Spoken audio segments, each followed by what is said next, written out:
70대 노모의 동거선언. 자녀 셋은 모두 울면서 반대했습니다. 수백억대 상속 싸움이 아닙니다. 이 가족의 갈등 뒤에는 말하지 못한 외로움과 죄책감이 숨어 있었습니다.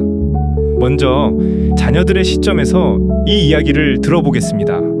엄마가 그 말을 꺼냈을 때 머리가 새하얘졌어요. 나 같이 살고 싶은 사람이 생겼다. 그 순간 제 귀에는 이렇게 들렸어요. 이제 너희 없이도 되겠다. 저는 제일 먼저 재산이 떠올랐습니다. 내가 20년 넘게 도와온 집이고 아버지와 함께 쌓은 재산인데 낯선 남자가 그 옆에 서 있는 상상을 하니까 솔직히 분노가 먼저 올라왔습니다. 저는 그냥 무서웠어요. 엄마가 우리 쪽이 아니라 그 사람 편에 설까봐. 세 사람은 모두 달랐지만 한 가지 감정만큼은 똑같았습니다. 엄마를 잃을지도 모른다는 공포. 하지만 그들은 이 감정을 반대와 의심이라는 방식으로 표현하기 시작합니다. 이제 어머니 순애 씨의 마음으로 들어가 봅니다.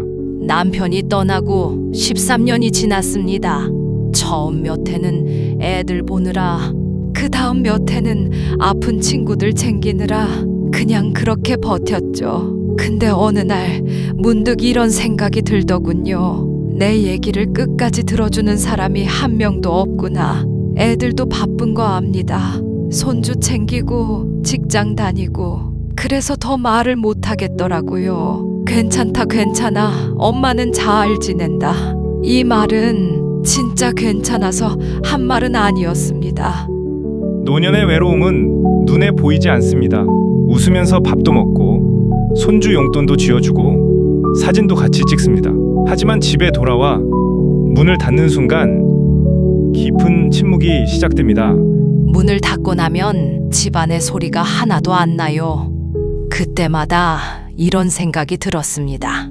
아, 나는 이제 이 집을 지키는 사람이 아니라 이 집에 혼자 남겨진 사람이구나.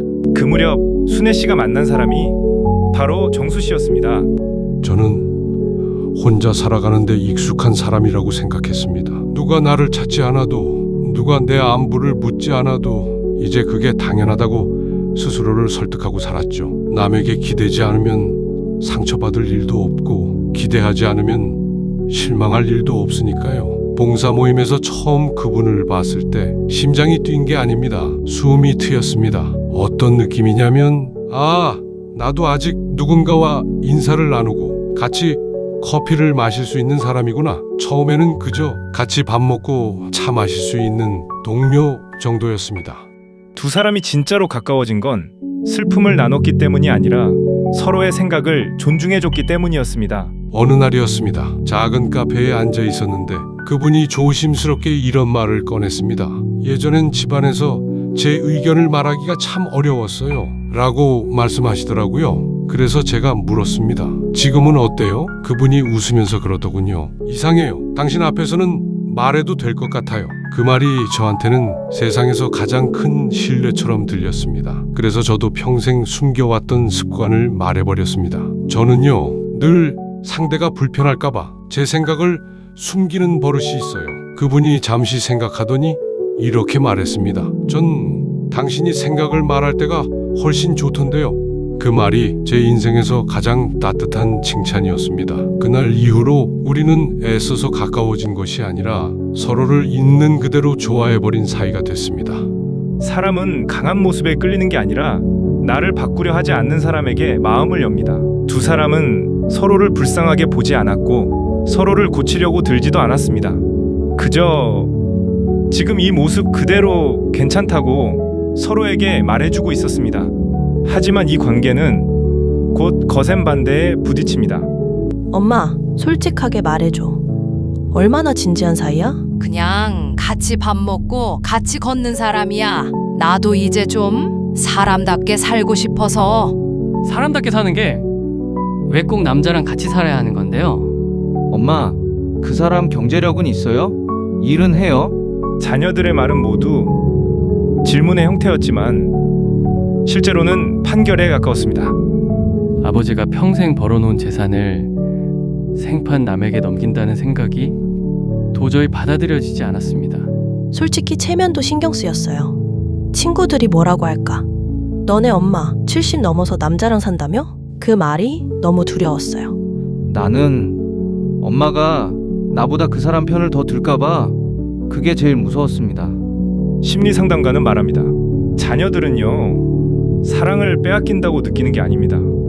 부모를 지켜주지 못하는 무능한 자식이 될까봐 겁이 나는 겁니다.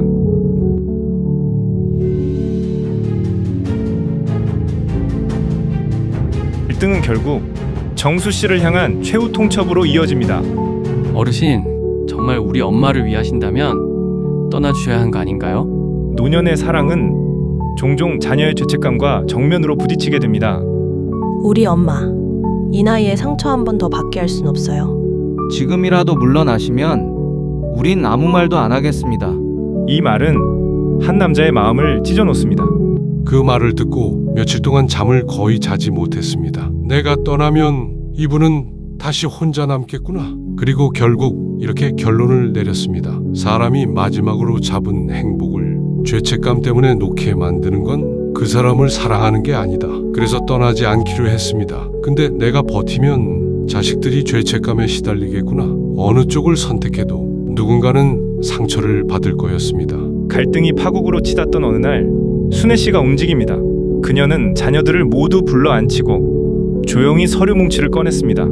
이건 공증받은 유언장이고 이건 사전증여 계약서야. 너희 몫은 이미 다 분리해놨다. 너희 마음 불안하게 만들고 싶지 않았어. 그래서 먼저 준비해놨지. 그 사람은 내 돈에 손댈 사람이 아니야. 난 재산을 선택한 게 아니라 같이 늙어갈 사람을 선택한 거야. 법률 전문가는 말합니다. 사람은 거짓말을 할 수 있지만 공증 문서는 거짓말을 할 수 없습니다. 순애 씨는 사랑과 재산을 법적으로 분리함으로써 오해를 없애려 했던 겁니다. 그런데 모든 것이 제자리를 찾아가는 듯했던 그때 순애 씨가 갑작스러운 폐렴으로 쓰러집니다. 밤늦게 걸려온 전화, 급하게 달려간 병원. 자녀들은 불안과 분노와 혼란이 뒤섞인 채 병실 문 앞에 서 있습니다.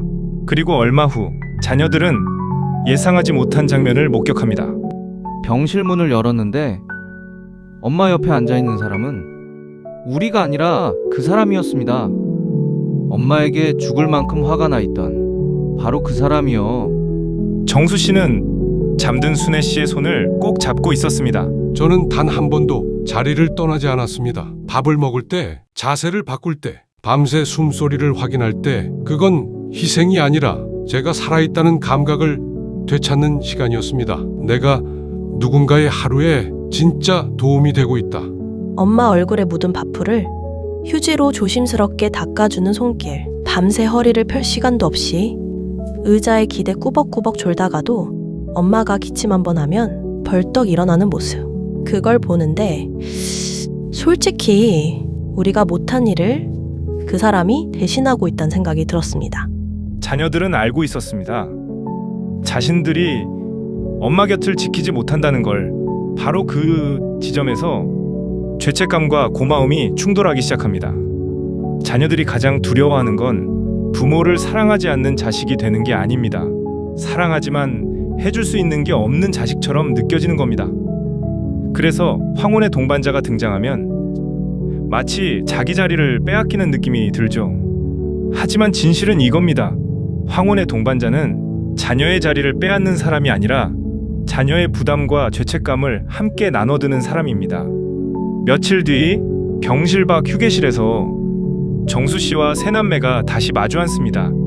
왜 그렇게까지 하십니까?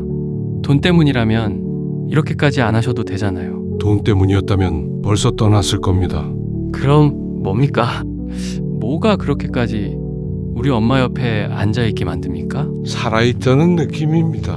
그분이 제게 그걸 알게 해주었습니다. 당신의 생각을 말할 때가 더 좋다고, 당신 앞에서는 말해도 될 것 같다고. 그 말을 들은 이후로 저는 이 사람 옆에서 처음으로 나대로 살아보고 싶어졌습니다.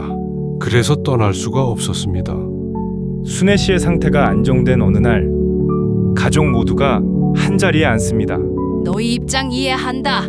나라도 엄마가 그런 말을 했으면 혼란스러웠을 거야. 근데 나도 사람답게 살고 싶었어.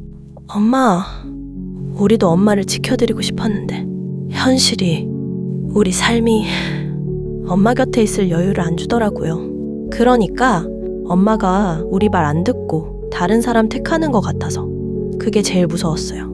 아버지 재산 지키고 싶었던 것도 사실이에요. 근데 그 뒤에 이런 마음이 들었어요. 아버지와 인생을 같이 살아온 어머니를 편히 모셔야 하는데 제가 그 역할을 못 해드리고 있는 건 아닐까. 그래서 더 예민해졌어요. 난 그냥 엄마가 우리를 필요로 안 할까봐 그게 제일 무서웠어요. 저도 여러분이 왜 화를 내는지 이해합니다. 그런데 한 가지만 부탁드리고 싶습니다. 어머니께서 혼자 그 긴 밤을 다시 보내게 하는 선택만은 하지 않았으면 합니다. 그날 이 가족은 처음으로 외로움이라는 단어를 마주했습니다. 재산도 체면도 소문도 아니었습니다. 모두가 두려워했던 건 돈이 아니라 혼자가 되는 것이었습니다. 황혼의 사랑은 상속 문제가 아니라 노년의 외로움에 대한 해답입니다. 자녀는 부모의 전부가 될 수 없고 부모 역시 자녀의 인생 전체를 붙잡고 있을 수 없습니다. 그래서 필요한 게 바로 동반자입니다. 사람들은 노년에 찾아온 사랑을 철없는 선택이라고 말합니다. 하지만 저에게는 이렇게 표현하는 게 맞습니다. 늦게 온 사랑이 아니라 마지막 생존의 이유였습니다. 우리는 서로에게 기적이었습니다. 포기하기 직전에 만나서 기적이 된 겁니다. 당신 주변의 누군가도 지금 이 순간 이 이야기 속 순애 씨처럼 조용히 외로움과 싸우고 있을지 모릅니다. 그리고 언젠가는 당신 자신이 그 자리에 서 있을 수도 있습니다. 이 이야기가 노년의 외로움과 사랑, 가족이라는 이름으로 이어진 관계를 다시 돌아보는 계기가 되기를 바랍니다. 시청해주셔서 감사합니다.